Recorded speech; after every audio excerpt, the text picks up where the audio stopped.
You're listening to OmniTalk's Retail Fast Five, brought to you in partnership with the A&M Consumer and Retail Group, Avalara, Williat, TGW, and Sezzle.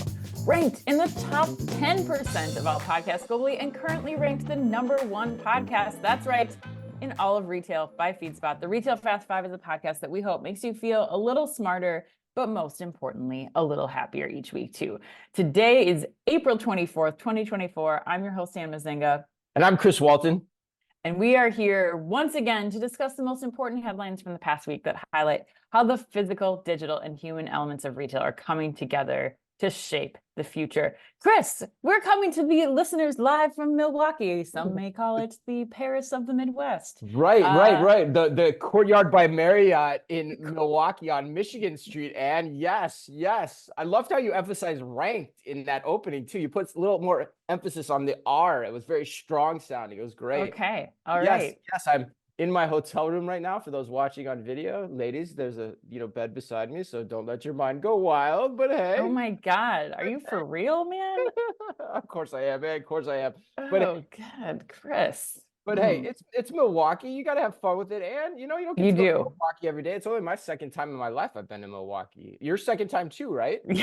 Yeah. So we were joking. Like the last time I was here was touring Marquette University's broadcast journalism program back when I was in high school. So not just years, but decades ago, Chris. Yes. Yeah. Thank you for reminding me. Yeah, it's funny. I was last year in 2013 for my wife's dental school reunion. That's right. Yeah, because she went to Marquette, right? She went to Marquette too. Yeah. So 2 Marquette stories bring us to Milwaukee. And now we're in Milwaukee for the same reason, because we're giving a big bad keynote presentation today. Yeah, to listener Corey Savine, who has been a longtime follower of the Retail Fast Five. So shout out to Corey and to the entire car team that we're going to be into today. So Chris, let's get to the headlines. Okay, and let's get to the headlines. All right, today we've got news on Grubhub's new Mercado partnership, Amazon's new low-cost subscription grocery delivery plan, Instagram getting AI-powered search, and close with a look at the Wall Street Journal report from last week that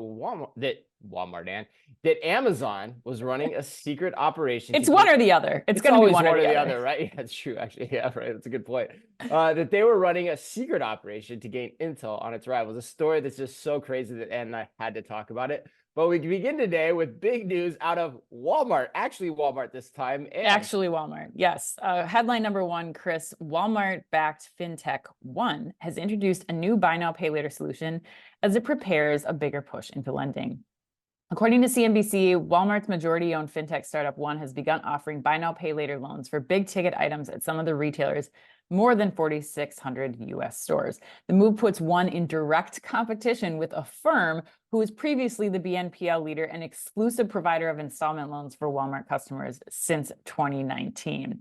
One's expanded role at Walmart increases the possibility that the company could force Affirm, Capital One, and other third parties out of some of the most coveted partnerships in American retail, and could be the clearest sign yet of One's ambition to become a financial super app, a mobile one-stop shop for saving, spending, and borrowing money. Chris, this is quite the slapback from Walmart. Ooh. Slapback, yeah. Like, man, this is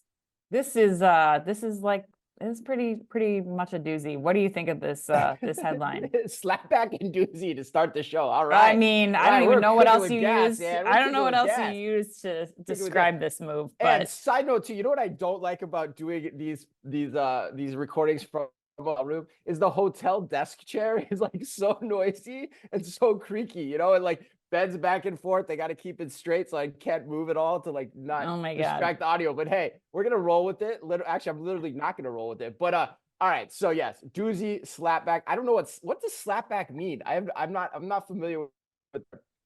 I mean, I feel like it's like a jilted lover. Like, you're gonna do me, I'm gonna do you. This is how. But like, I don't understand what was like. They just weren't making money. I don't know. Like, why would you?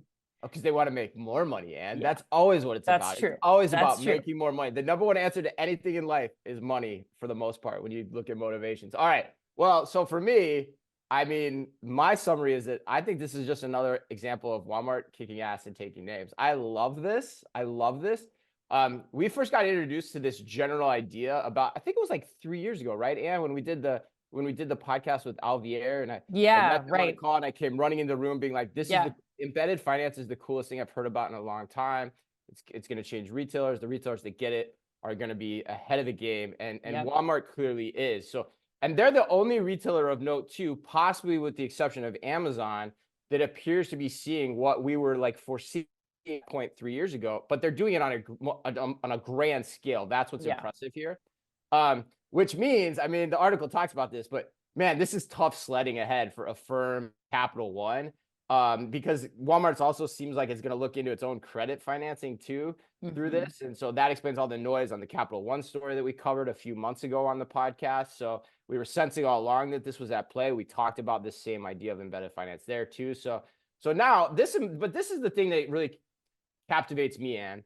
If you're Mhm. keeping score at home and you say, where is Walmart's growth going to come from? Look at the 4 branches of growth they've now got lit up. They've got a marketplace, right? Very Yep. formidable marketplace at this point in time. They've got a retail Absolutely. media network with which now with Vizio, who knows where that goes too, but very strong positioning there too. They've got their own tech play with Walmart Commerce Technologies, which we're meeting Anshu Bardwaj tomorrow to talk to her about an upcoming webinar she's going to do with us, explaining everything they're doing there as well. And then now they're in banking, Ann. So Yeah. how many other retailers can point to all 4 of those things? I mean, the only one I can come up with again is Amazon. And most of them have barely 2 of those ideas in play, let alone Yes. 4. So that's what's so impressive to me. Yeah, especially the maturity that each one of those items have come to Walmart and Amazon. I mean, everyone And the else is scale, just right? catching up, right? And let's not forget healthcare too, Chris. I mean, that's Oh, the other right. thing Oh, yeah, I too. forgot Like about that. that's Oh, the huge gotta part change of my this. notes, Ann. Right, right. Plus, I mean, not that this is I always like to like make some prognostications about where this stuff could go, but let's not forget like the go-to for home services like HVAC installation, like we were talking about a couple of weeks ago. Like I think when Right. you pause and you think about this for a minute and where this could go, I think this sets Walmart up to squarely offer so many of the individuals who are unbanked in this country, which especially as you get out into with 46 plus stores, like you have access to so many people across the entire country. And now you're setting up for them to potentially have one payment plan for all of their needs. They haven't added groceries yet, but once groceries come into this, you think about healthcare payments, you think about household goods and services. Like if you're doing all of this banking through Walmart One, which I just was there at Walmart with my son getting a video game last weekend. Like it's super simple and easy to use. Did Like you use it? I did not use it because Oh, man. If because you would have, if you had known, but if you I had known would the have story was I going to break. would Yeah. have, but Yeah. this was like a serious birthday cash Yeah. transaction that was Right. happening. So Oh, yeah. You were I was not educating the involved. youngsters on Yes. this one. Yes. Right. I Yes, got you. I yes. got you. But I mean, when you just think about the ease and simplicity of having one place to go that doesn't care about what your credit score was or is, like it's giving you access to this money in a sense that lets you get through and get access to money and live better, which is just an extension of Walmart's overall mantra. So I love it. I think there's a ton of potential if they can start to bring in some of these other things like the services, the healthcare, the grocery, et cetera. Well, 100%. Even remember Snip, Tom Burgess from Snip Media on the Yeah. podcast talking about all the untapped opportunity there are for CPG brands to get into the banking's loyalty networks. Like Mm-hmm. Walmart can essentially do that with this directly one-to-one with their customers. So like That's a great point. Yes. this is absolutely massive. And these are the other thing about these are billion-dollar growth ideas too, right? Like that's the thing. And the healthcare is a great extension. Like, man, Walmart, Doug McMillon, he wins it every year by default, but he's the CEO of the year again for me. All right, headline number 2. Grubhub has expanded into grocery delivery via a new partnership with Mercado. According to Chain Storage, Grubhub, which began as a restaurant delivery service, but also fulfills orders from drugstore and convenience retailers such as CVS and 7-Eleven, is now delivering products from Mercado's participant base of more than 950 grocery, convenience, and alcohol retailers. Now, Grubhub customers can order from hundreds of independently owned local retailers that are available on the Mercado delivery platform, with all Mercado retailers joining the partnership over the next few years. To order from a Mercado retailer via Grubhub, customers can select the grocery button within the Grubhub app and online, where all available Mercado retailers will be accessible.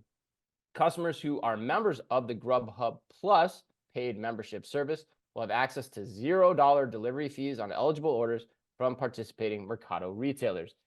And Yes. you're kind of in this space a lot. So I'm curious, what do you think this announcement says about the future of grocery delivery more broadly? Look, I think this is a great move for everyone involved. I think it makes complete sense for Grubhub to stand out as a true competitor now with DoorDash and Uber Eats. And I love the visibility and the access to really a fulfillment offering that most of these regional or independent grocers probably aren't going to invest in because they can't make that pencil on their own. But here's what my question is, Chris. I think Yeah, that what I'm curious now that you have Grubhub truly kind of coming in to be a more apples to apples competitor with the other DoorDash and Uber Eats right. is like now how do they continue to differentiate themselves? Because they're all, around that $9.99 per month offering. Right.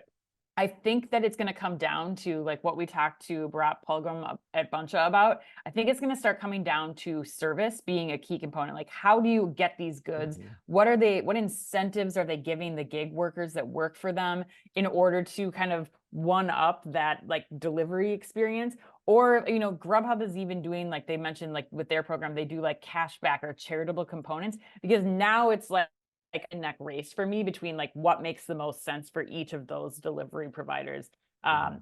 And I don't know that just offering the access to this local grocery delivery will quite be enough. So I think Yeah, if that, it pushes it over the hub, right, right, pushes over the right, hump, right? right. Yeah. But all in all, like great for these independent grocers, great for Grubhub here. But what are your thoughts? Yeah, I think that's interesting. I think it's particularly interesting when we go to our next headline too, where we're going to talk about Right. Amazon and their new subscription service. Because I think you're onto something, and the whole point is like, how many of these do we need? And that's what I took away from this story too. Which Yeah. when you talk about the grocery delivery landscape more broadly, particularly when the retailers are in this game too. But when you look at the retail landscape more broadly, um, it's showing me that the value is now starting to be seen from everyone in terms of consolidation. I mean, because you could argue that these two companies were kind of frenemies to some extent too, and they're now collaborating to say, hey, there's strength in numbers here. So I mean, we've always known that delivery is a scale game. The thing that has become very palpably apparent to me over the last couple months is it's also now a scale game for another reason, and that is retail media. As a loyal Great fan point. pointed out to us last week in a very long string of texts, and kudos to him to us. I love when he does that. He always like gets my mind going on things. Um, and it was in regards to the GoPuff headline last week. And his point was really that's all about the first party data play for advertisers, right? Right. GoPuff has first party data, and that's what they're doing there. And so, the same can be said here for the long term theory for that applies here with what Grubhub's doing with Mercado and Mercado vice versa, and who knows how they're going to split out the data and all that. So that's what's going on here. And that's what I find is interesting is there's going to be a ton of consolidation in this space. The point about the restaurant delivery is what I still find fascinating because there still are only a few players that really hold that space, right? There's Grubhub, DoorDash, and Uber Eats, right? Because Instacart's not really in that space. No. Yet all these other and those ones I mentioned also have the marketplaces to deliver from retailers themselves too. So I wonder too if at some point there isn't a retailer that says, okay, how do we partner up with the DoorDash or the Grubhub? I mean, Grubhub is with Amazon, so that's an important point. But like, does somebody go and acquire one of them to get the one-stop shop super app for third-party delivery, inclusive of the restaurants, into their fold? I don't know. It's a pretty aggressive move. Is that a move like a Walmart makes again, or something to that effect? Do they need it? I don't know. Especially with Mark Laurie sitting there with his Wonder app and trying to do the same thing. So who the hell knows? But I doubt Walmart's going to bet on that again. But yeah, it's fascinating for all those reasons. Yeah, I mean, I think that the acquisition component brings up another interesting question. And again, don't know how this factors in with the entire business model. But one thing that we've heard is that another key kind of decision factor for the restaurants, for the retailers, is how much of a cut of the revenue that Grubhub, Uber Eats, or that DoorDash is taking from these transactions that's happening too. And I wonder if, you don't have a larger conglomerate like a Walmart or something that's kind of bringing this under the umbrella, if you couldn't get more scale with this, and then as a result, be able to, kind of offer better things to get exclusive partnerships with some of those grocers or with some of those retailers or restaurants that, are really kind of deciding like how many of these platforms can we be on, what makes sense financially for us too. So there's a lot of heat in this space. I love it. All right, let's go to headline number 3, continuing in this thread. Amazon has launched a low-cost grocery delivery subscription plan in the US. According to Reuters, Amazon launched a new grocery delivery subscription on Tuesday in the US for members of its Prime program and customers who are recipients of the government food assistance benefits. The subscription plan would allow Amazon members to get unlimited grocery delivery at $9.99 per month on orders over $35 from Whole Foods Market, Amazon Fresh, and other local grocery and specialty retailers on the platform, including Save Mart, Bartell Drugs, Rite Aid, and Pet Food Express. The service will be available in over 3,500 cities and towns across the country, and Amazon's offering also includes 1-hour delivery windows at no extra cost and unlimited 30-minute pickup on orders of any size. Low-income citizens who rely on the government's Supplemental Nutrition Assistance Program, or SNAP, to support their grocery budgets only have to pay a reduced $4.99 fee per month for the same perks and do not require a Prime membership. Chris, let's keep this conversation going. Where does Amazon stand here with this new $10 a month grocery offering? Yeah, I think, man, I mean, we kind of knew this was coming. We talked about this on a past show too. I don't love this. In fact, even as you're reading the press release, like the inclusion of Save Mart and Bartell Drugs and Rite Aid and Pet Food Express that's like just trying to sound like something that you're not. It's like trying to sound like you're Instacart or DoorDash or Ship that has access to all these other retailers on their platform, which effectively you don't, because no retailer wants to do this with Amazon. No one's going to say, yeah, let me sell my goods through you. Have your service come in and get them for me. Like, that's not going to happen. So like, I said it before, I'll say it again, and I think this is the single best advertisement in the history of advertising for Walmart Plus. It 100% is. Like, Walmart Plus is already cheaper, $98 versus $139. You get gas discounts, you get scan and go checkout. And here's the other point, which I think is funny when you read this press release. There are 5,000 Walmarts throughout the country where you can elect curbside pickup, which they're talking about is an explicit feature of this program. Yeah. Whole Foods and Amazon Fresh, there's 40 Amazon Fresh stores in the United States, right? There's I don't even think there's 1,000 Whole Foods stores. In fact, I'm pretty sure there's not. So like, it just pales in comparison to what's being offered from the competitor here.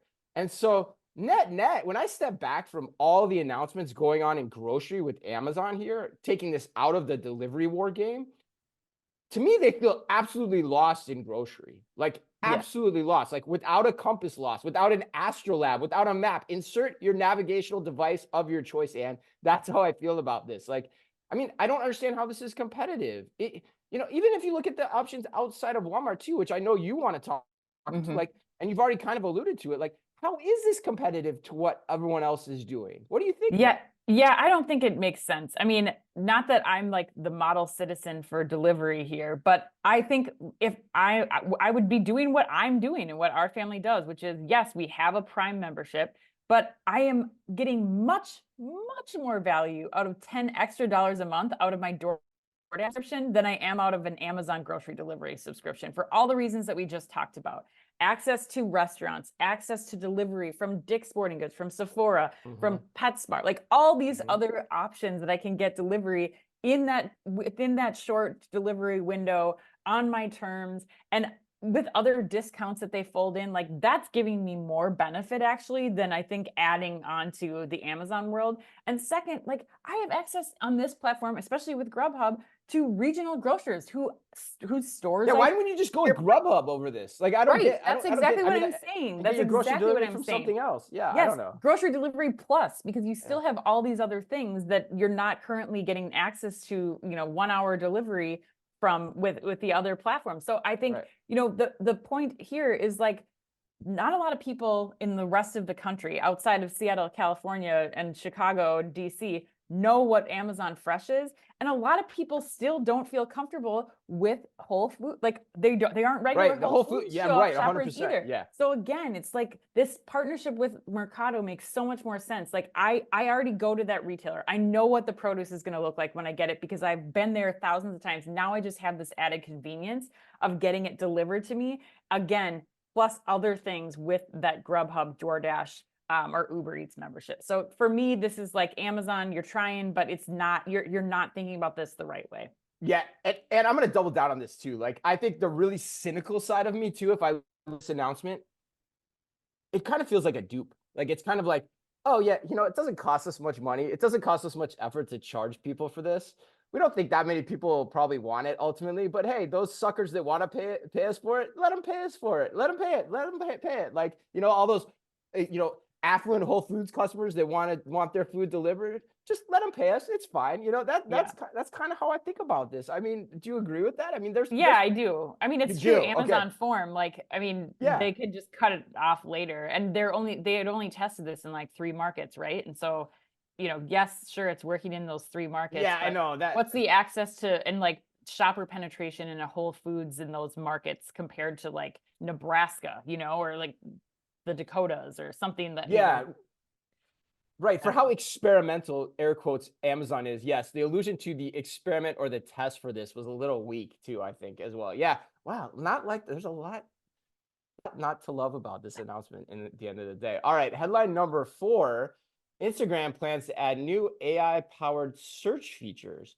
According to the Daily Star, shout out to the Daily Star for their first time appearance in the OmniTalk Fast Five.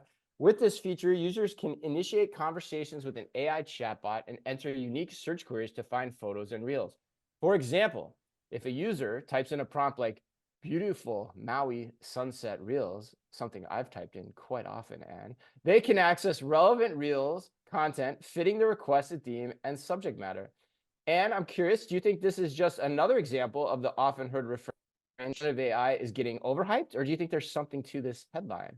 Oh no, I think this is brilliant. I love it. I think, we've talked multiple times on the show. This is already the type of place where the next generation, even like millennials and Gen Xers are starting to do this too, where you're going for product recommendations and inspiration, restaurant recommendations, service discovery. Like I think now with Gen AI being added into this, and I tried to upload or update it. I haven't been able to try this for myself quite yet, but I mean, I think I just imagine like you take not sorry, I'm not concerned about Maui sunsets, but I think if you You're take not? Oh, no, God, get with the no, program. but Okay. if you take like restaurant search as a baseline, okay? Like All right. typically I'll go into Instagram and I'll type in like if I'm gonna be at a place, look for a restaurant near where I'm going to be. Right. You have to scroll through reels and all kinds of things of people that you maybe don't know or do know. And so it's still time consuming. I Yeah. think right now, if you just search like best restaurants near me, you get that first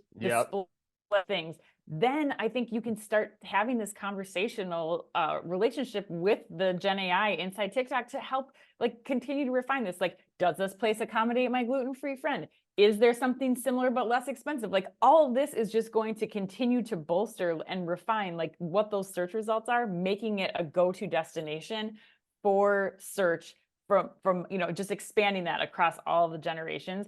And I think takes what TikTok was doing with their search platform for creators and just pluses it up a notch because now you can still like you have all this data you're collecting about what people are interested in finding out and like you can get even more specific for the creators to create this content that people are looking for. But are you in the same realm as I am? Because I'm very excited about it. Yeah. No, I'm actually, as you're talking, Ann, I'm sitting back here and I'm like worried that I'm going to lose you to the grab even more than I do. For those listening, Ann, as soon as we get on a plane, she's on the grab. And if you give her this capability, like, oh my God, she's going to get lost in the rabbit hole so fast because you would do it exactly like you're describing it. Yes. Especially for yes. restaurants. Yeah, 100% you would. You would do it exactly as you're describing it. And you honestly are probably waiting with bated breath to give this an honest go over time and to have it help improve your life. But to answer your question, I think generative AI is so underhyped. And for me, in like the retail community, the way I think the retail community is looking at this, to me, it's like the movie Swingers. You remember the movie Swingers?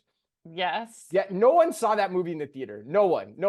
And it wasn't until it went out on Yeah. VHS, if you remember, VHS and then cable. And that and the same thing is going to happen here, especially in terms of generative AI's impact on search commerce in the long run. I've said it before, and I'll say it again. Digital commerce is going to fundamentally change because of the intersection of two things. One is video commerce, and the second is what you just talked about, generative AI search. When those two things come together, there's going to be beautiful music that starts to play, and none of us know exactly what that's going to look like. So the question every executive listening to this podcast should be asking him or herself is this. They should be asking, how do we stay in front of this convergence and steal share from our competitors who will be slow to react? That's the question that should be on the table as you're thinking about how to defend yourself in the upcoming, what's going to be, I think, not just an evolution, but a complete revolution of how digital commerce is done. That's my take, Ed. Did I throw enough hyperbole in there for you? There's going to be posters of generative AI search all over college dorm rooms everywhere, just like there was from with the martini glass or John whatever he has in that Favreau. photo. Yeah. No, it wasn't Vince John Vaughn. Favreau. Vince with the martini glass that was plastered all over dorm room walls. Yes. All right, Chris, let's go to headline number 5. The Wall Street Journal reported last week that Amazon staff went undercover on Walmart, eBay, and other marketplaces as a third-party seller called Big River. Their mission was to scoop up information on pricing, logistics, and other business practices. According to the journal, the operation called Big River Services International sells around $1 million a year of goods through e-commerce marketplaces, including eBay, Shopify, Walmart, and Amazon, under names such as Rapid Cascade and Savea Bliss, obviously. Right, why not? Born out of a 2015 plan codenamed Project Curiosity, Big River uses its sales across multiple countries to obtain pricing data, logistics information, and other details about rival e-commerce marketplaces, logistics operations, and payment services. Workers at Big River were given non-Amazon email addresses to use externally in emails with people at Amazon. They used their Amazon email addresses and took other extraordinary measures to keep the project secret. They disseminated their reports to Amazon executives using printed, numbered copies rather than email. And those who worked on the project weren't even supposed to discuss the relationship internally with most teams at Amazon. How was their cover blown, Chris, you might ask? Yes, Did somebody please tell me, intercept the printed copies? Well, no. It appears that some of Big River's team members just couldn't help themselves and kept their Amazon profile as their employer on LinkedIn. All right, Chris, this is also A&M's put you on the spot question. A&M wants to know, many will struggle with the ethical dilemma of these tactics by Amazon. Where do you put this on the spectrum? Using a sports analogy from no big deal, you ain't cheating if you don't get caught, to corking bats and Spygate, to performance enhancing drugs. I have lots of questions I want to ask you around this, Chris. So let's get started. Where do you sit with this Amazon conundrum and A&M's question on ethics? First, tell me what your thoughts are about this. Well, Anne, before I give you my thoughts on this, I have a little confession to make, and so I got to get serious for a second. Oh, jeez. You're talking about beds in the hotel room, and now you're gonna do confessionals. I know. Yeah, it's what hotel are we at? It's like hotel confessions with Chris Walton.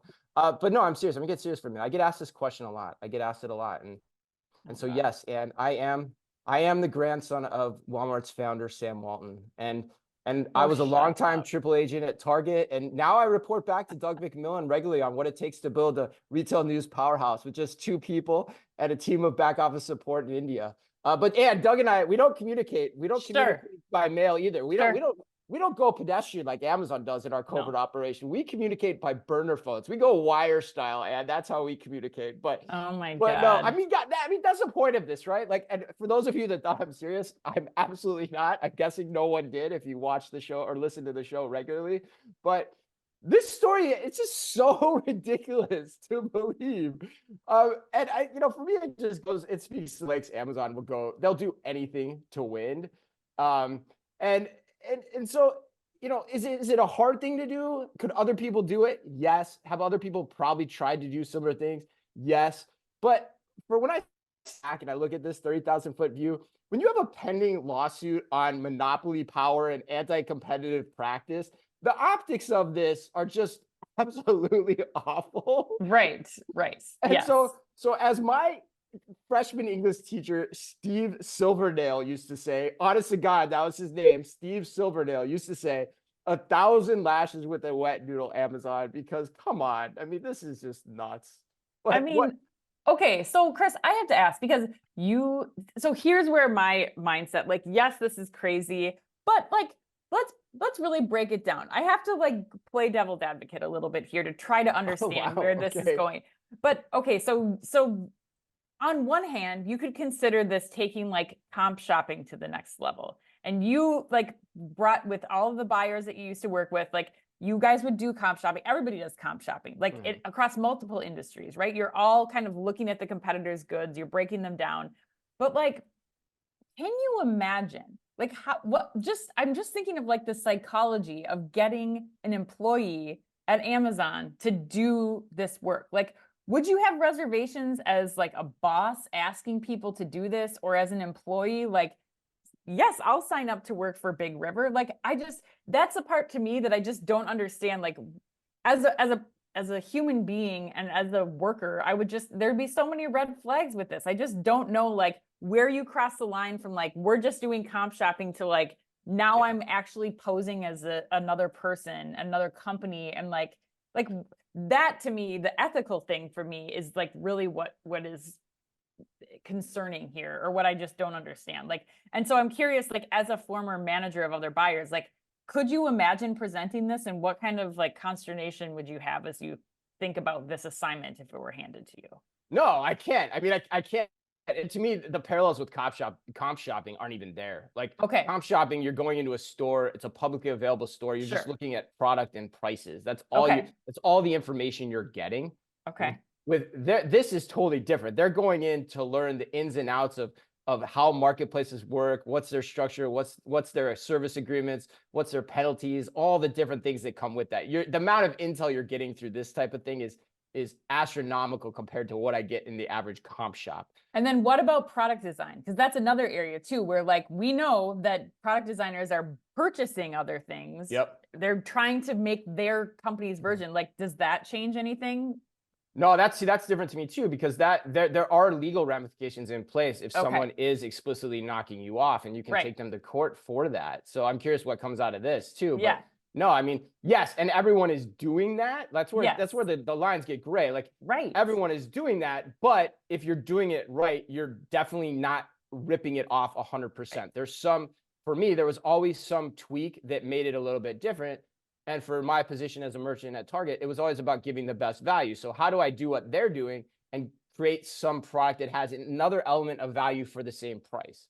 And so Okay. that's actually just innovation at the end of the Yeah. day, and the way I think about it. So, but the point about the how do you recruit this, I think is fascinating too. To me, it just starts with the top down culture. If the top down culture is bought into doing these types of things, Yeah. and you're getting people into the organization, they're going to start to gravitate towards that cultural zeitgeist too. And I could easily see the pitch from the manager being like, hey, we got this super project. You're hand selected for this because we trust that you have the ability to do what we need to do here, to keep this secret, to keep it covert. Like, I Yeah. can totally hear that play. And I could totally see people lapping it up like milk on the stoop, because I probably would have too if I was like 26, 27 years old, buying into the Amazon idea, right? And Right. getting Right. stock prices 100% accumulating pursuit. every Yeah. year over and Yep. over and again. I mean, this has been going on Yeah. since 2016. Is that what you said? I Yeah. mean, Yeah. that was almost 10 years ago. The Right. height of Amazon. Amazon's at its power, at peak of its powers. Yeah. So yeah, I think it all starts with the culture, and I could easily see how this would happen, ethics aside. Right. Well, last question, Chris, too. So Oh my God. All right. now there's this movement of eliminating non-compete clauses. So brand, like you could as a brand, which everyone, there's a lot of scenarios where like for this very reason, you don't want trade secrets being passed between companies. Like, what are your thoughts there? Like, so now does that make it more legal, I guess? Does that remove the gray from this? If like now you could just hire somebody to come over from Walmart, from eBay, from Shopify, and like, their Amazon recruits them, and now they're just going into this and telling them all these things. No, because non-compete is different than confidential information, right? And so like there's still legal recourses if someone thinks that you're handing over confidential information. So actually Sure. that is still more protective in my mind than what you have going on here, because you're deliberately trying to find confidential or get access to confidential information in a way that you otherwise would not. So that's my take. But mean, agree with anything. You just asked me 3 questions. I had I no know, idea you were going to ask me. So, like, I do you have know. any points on what I said there? No, no, but this is why I think this would be a great like debate team scenario. Like I can just see like the HBS business case for like, okay, what was Amazon right here? Was Amazon wrong? Where did they toe the line? Where did they cross it? Like I don't know. This to me, there's so many Oh, angles. yeah. So fascinating. I'm I sure could the talk about Ayn it for Randers hours. out there, like, oh, yep, let Amazon, let the businesses do whatever the hell they want to do. They know what capitalism, yay, capitalism. Like, let's do this. But, like, I don't know. I mean, it's just the whole thing is just like, why do you need this, Amazon? Like, I you're know. already the most powerful retailer in the world. You've got all these lawsuits coming your way. This is just, I don't know. But yeah, All right. not a good week for Amazon on the Fast Five, man. No, no. Okay, Chris, let's go to the lightning round. Question number one. On Earth Day, hundreds of people went to the Mall of America at 6:30 in the morning, no less, to participate in their annual spring tradition of releasing ladybugs. This year, they released 144,000, the largest amount to date, which they use as natural pesticides for plants inside the mall. Chris, I want to know what sounds more terrifying, being trapped in a cage with 144,000 ladybugs or butterflies? Like, first of all, both sound horrible. It's like death by butterfly or death by ladybug. I mean, I think I would. Not death. You No, have I to know. live. That's the problem. I mean, I think I'd say for sure the butterflies, like that many ladybugs is disgusting. Although I would say that with the caveat, as long as James Gum from Silence of the Lambs is not involved in the butterfly containment operation. That's Oh, the only God. thing I don't want, Anne. Oh, But butterflies is the wrong answer. They're big. They're like wings are flapping you in the face. Like at least the ladybugs, you could like, they're like pebbles. You could they like can't brush get in them my off. nose. They had 140,000 Oh, ladybugs, like, yeah, or my that's gross. I crevices. didn't Like, think about the orifices. Yeah, that's the gross. orifices. Yes. Oh my God. All right, next one. Let's keep going. Kevin Bacon returned to the Utah high school where they filmed Footloose this past week.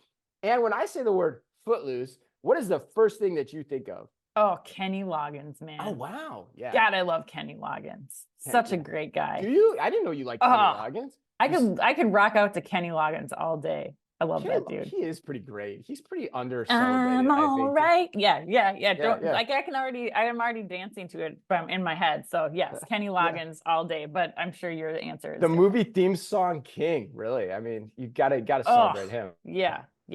All right, Chris. Question number 3. Paris Hilton, Whitney Cummings, and others will offer advice once again for the second iteration of Walmart's Mother of All Savings Memberships campaign. What's one piece of advice you would actually want from Paris Hilton? I was telling you yesterday, like your questions are so amazing. Like, where do you get these? Oh, don't even start to go down the twisted mind of Ann Mazinga, Chris. It's a point of no return. You're not going to get back. Oh my God. I mean, the thing that I was thinking about with Paris Hilton is, didn't she have a Chihuahua back in the day? So like, yes. how to groom a hairless Chihuahua? I think that would be my You think answer. she grooms her own Chihuahuas? She will give you the good contact of a groomer in LA somewhere, I'm sure. What? I don't remember. The dog had a name too. I wish I could remember what it was, but yeah. If you remember the name of Paris Hilton's Chihuahua, you send that in to us. We'll call you out. Mr. Peaches, something like that. If it's not, it should be. All right, and last one. The website linkedtarot.com will give you a tarot reading based on your LinkedIn profile. So last night I used yours. The archetype, the archetype it returned for you was the magician. It said you had a, quote, diverse background in retail marketing and media production that is equipped you with a unique skill set that allows you to approach challenges from multiple angles, end quote. So my question is, knowing how you feel about magicians, how magical does what I just read make you feel? I need a shower. I just like want to shower for my entire LinkedIn profile. I just need to like cleanse, like sage the whole LinkedIn profile. This is not a magician fan. I don't like being tricked. I don't like sleight of hand. I really just don't trust magicians. So thank you for making me recall one of my biggest fears. I'd rather be trapped in a cage with butterflies than a magician. Then have to watch a magic show. Yes. That's so great. Oh my God. Yes. And for those interested, I did try it on myself too. And mine also came back as magician. So Let us know what yours comes back as, because if it's a magician, I got to question the way this thing works. All right. Happy birthday today. That's what makes you question it, not the overall concept. But if it's magician for everybody, the logic is flawed. Right. Yeah, right. Definitely. Yes, it's overtly flawed. Yes. Oh my God, I got to bring it together for this show. What a great show. Happy birthday today to Kelly Clarkson, Barbara Streisand. Wow. And to the man who helped to make a common exclamation on every golf course over the world over, I should say. Caddyshack's own Michael O'Keefe, the second Caddyshack reference to this show. Oh my God, crazy. Random after you sang the Kenny Loggins theme song. Yes. And remember, if you can only read or listen to one retail blog in the business, make it OmniTalk, the only retail media outlet run by two former executives from a current top 10 U.S. retailer. Our Fast Five podcast is the quickest, fastest rundown of all the week's top news. And our daily newsletter, the Retail Daily Minute, tells you all you need to know each day to stay on top of your game as a retail executive, and also regularly features special content that is exclusive to us and that I take pride in doing just for you. Thanks as always for listening in. Please remember to like and leave us a review wherever you happen to listen to your podcast or on YouTube. For example, you can follow us today by simply going to youtube.com/OmniTalkRetail, because seeing us in video is the best way to watch us. So until next week, on behalf of all of us on OmniTalk Retail, yes, especially from the Embassy Suites or Courtyard by Marriott in Milwaukee. Don't give it. We're not. Come on, Courtyard by Marriott. Let's give ourselves credit where credit is due. We're made it to the Courtyard enough to stay at the Embassy Suites. No. All right, on behalf of all of us at OmniTalk, as always, be careful out there. The OmniTalk Fast Five is brought to you in association with the A&M Consumer and Retail Group. The A&M Consumer and Retail Group is a management consulting firm that tackles the most complex challenges and advances its clients, people, and communities toward their maximum potential. CRG brings the experience, tools, and operator-like pragmatism to help retailers and consumer products companies be on the right side of disruption. And Avalara. Avalara makes tax compliance faster, easier, more accurate, and more reliable for 30,000 plus business and government customers in over 90 countries. Avalara leverages 1,200 plus signed partner integrations to power tax calculations, document management, tax return filing, and tax content access. Visit avalara.com to improve your compliance journey. And Wiliot. Wiliot's ambient IoT visibility platform, powered by Bluetooth tags, illuminates scanning for real-time end-to-end inventory visibility. For more information, head to wiliot.com/OmniTalk.